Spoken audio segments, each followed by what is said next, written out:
مرغا پالیں, مرغا لڑوانے کے لیے نہیں. بعض جانور ایسے ہیں جن کی حدیث میں تعریف ہے.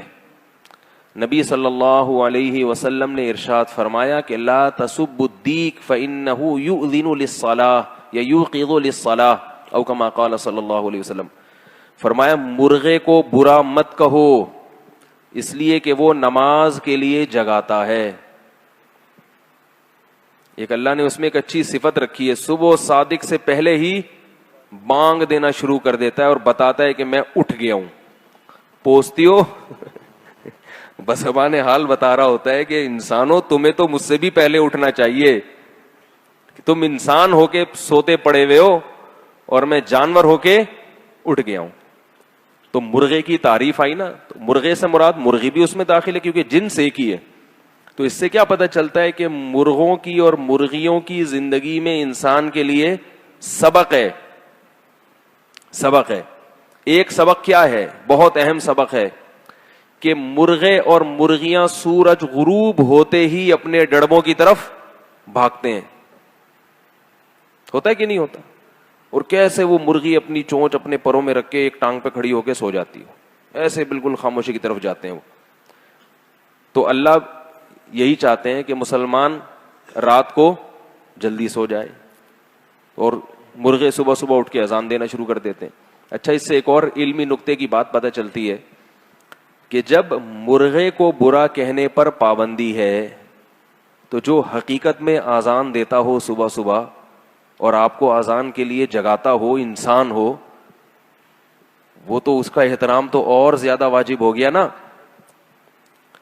مرغا تو جو اللہ نے مرغے کا کام لگایا وہ تو مرغا سوچ سمجھ کے نہیں کرتا. مرغے میں تو ایسے سافٹ ویئر انسٹال کر دیے ہیں کہ وہ صبح صبح بجنا شروع ہو جائے گا خود بخود ہی, اپنے اختیار سے نہیں کر رہا وہ.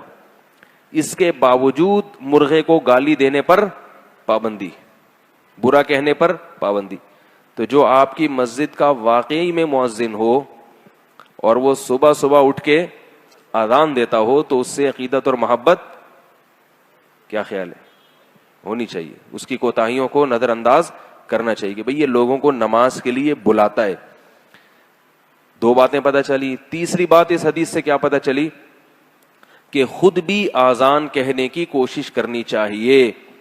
کہ ایک جانور کو برا کہنے کا حکم دیا جا رہا ہے کہ وہ آپ کو صبح نماز کے لیے جگا دیتا ہے, تو اس سے پتہ چلتا ہے کہ اللہ کی نظر میں صبح نماز کے لیے جگانے والوں کی کیا فضیلت ہے.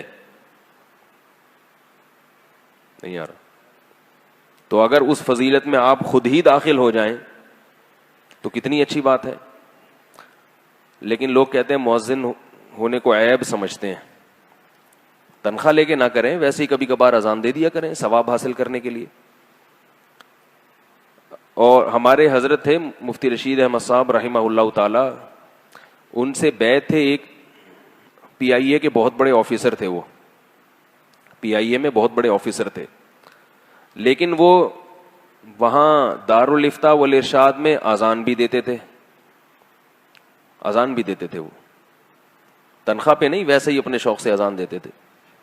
تو ان سے جب کوئی ان سے پوچھتا نا کہ آپ کا عہدہ کیا ہے, آپ کیا کرتے ہیں, تو وہ یہ نہیں کہتے تھے کہ میں پی آئی اے میں آفیسر ہوں, کہتے تھے میں دارالفتاء کی مسجد میں مؤذن ہوں.